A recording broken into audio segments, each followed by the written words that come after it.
In Colombia, we had one of these guerrilla groups. It was called the M19, M19, and the M19 was quite a violent group.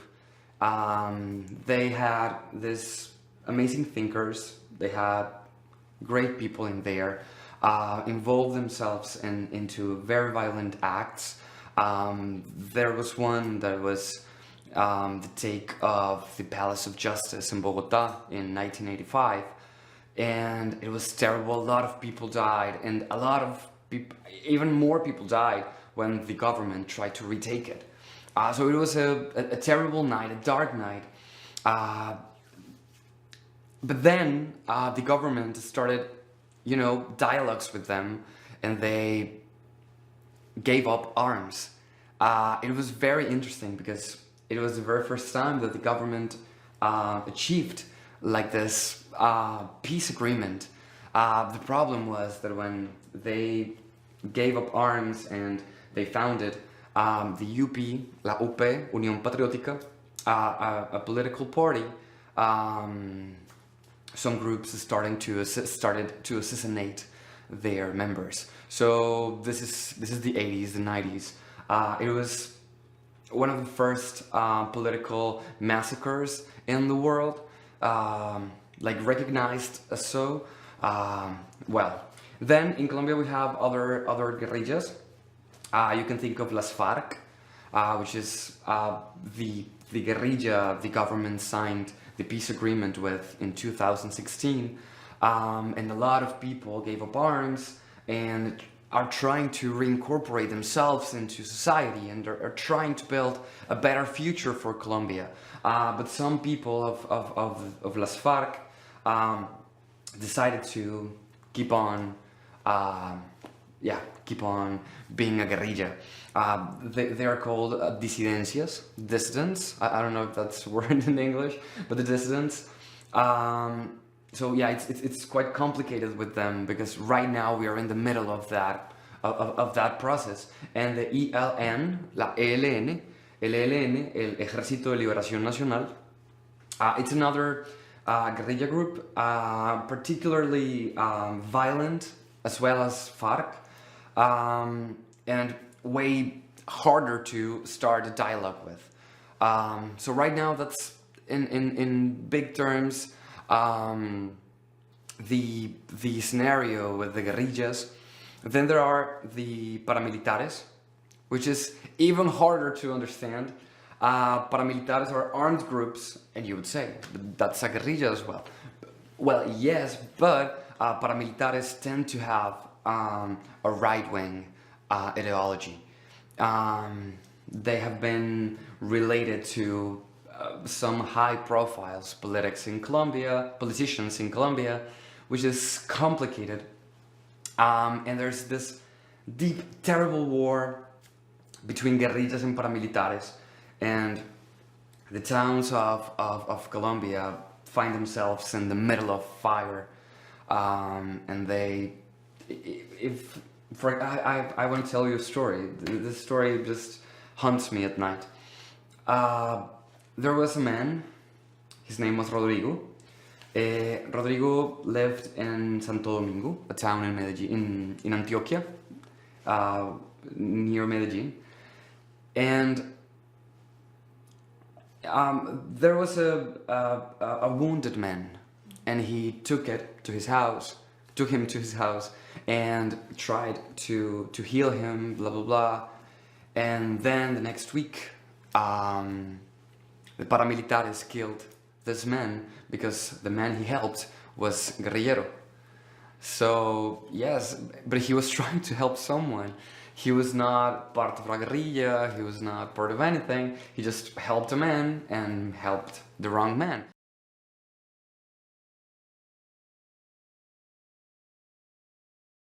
When you think of Colombia or when you think of Medellin, you probably think of violence and a very complex history related to narco-traffic and to drug dealing. And of course it's true, but our conflict is actually way bigger than that and way complex. than that. Because actually, our conflict starts way back in the beginning of the 20th century, in 1948, when one of these political leaders, one of the main political leaders of liberalismo, which is Jorge Eliezer Gaitán, was assassinated in Bogota. It started this terrible moment that it's called El Bogotazo. A lot of people died in the streets, and that assassination was the main, or the starting point of a period that we called La Violencia, the violence. Of course, a lot of things started to get connected, right? The guerrillas were born, paramilitares were born, even the military forces joined the conflict. So right now in Colombia, and that's something I was thinking right at the event, we cannot think of, yeah, the bad guys or the good guys, right? We have a lot of agents that have been going on and about in the war. So it's actually a very complicated conflict, especially for rural communities and all those small towns that are not in the center of the country. You know, Colombia, for some reason we always think that Colombians, we are so happy and that everything's so happy, but maybe it's because that's the only thing we have left, because our history has been extremely complicated. Even today we talk about post-war, and yes, the peace,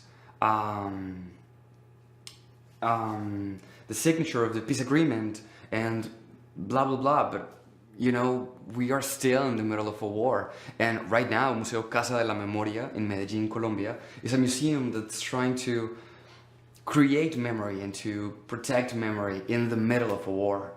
We don't have that time to make us understand better. We are trying to build memory in the middle of the conflict.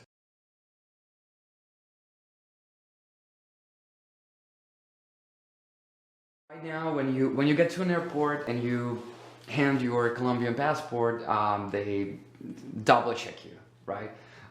They double check you, they look at you, and they look at all the pages and blah, blah.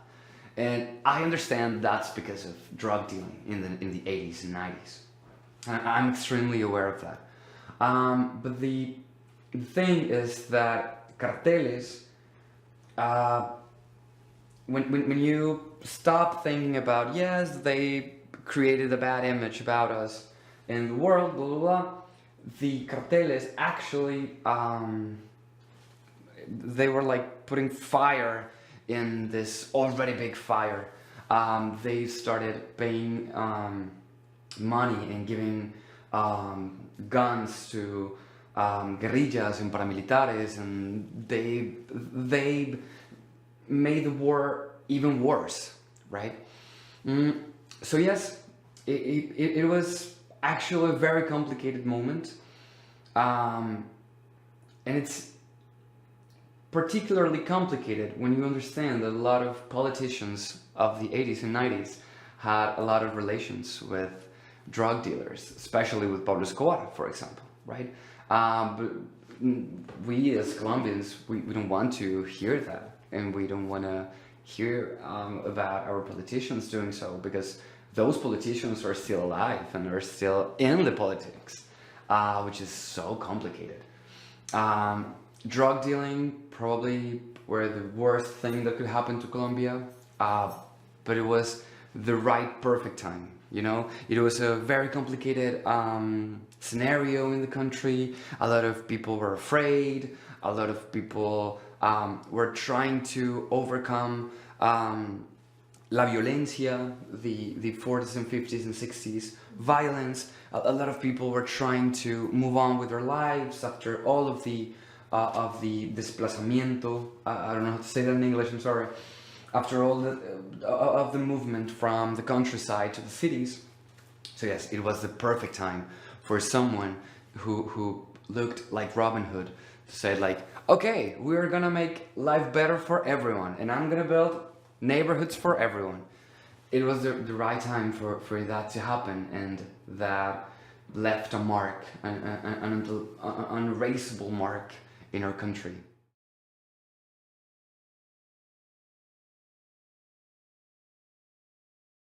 In Colombia, we're trying to build different places for memory, like Museo Casa de la Memoria in Medellín.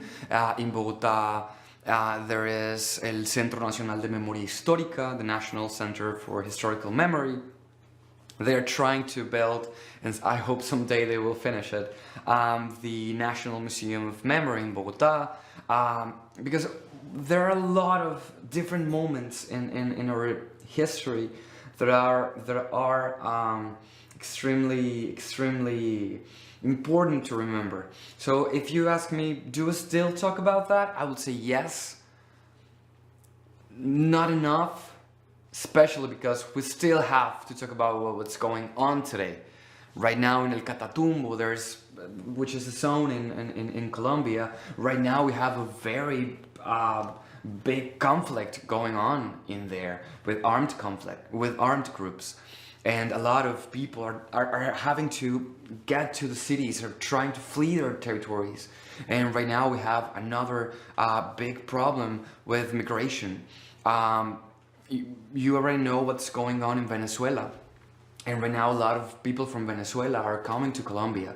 And we are starting to understand how Colombians really are, because we are usually the ones who migrate.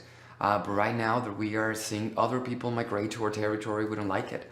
And we are starting to see a lot of xenophobia and a lot of cruelty with migrants. And it's terrible. It's just, right now we have this panoramic, which is, yeah, it's like hanging for dear life.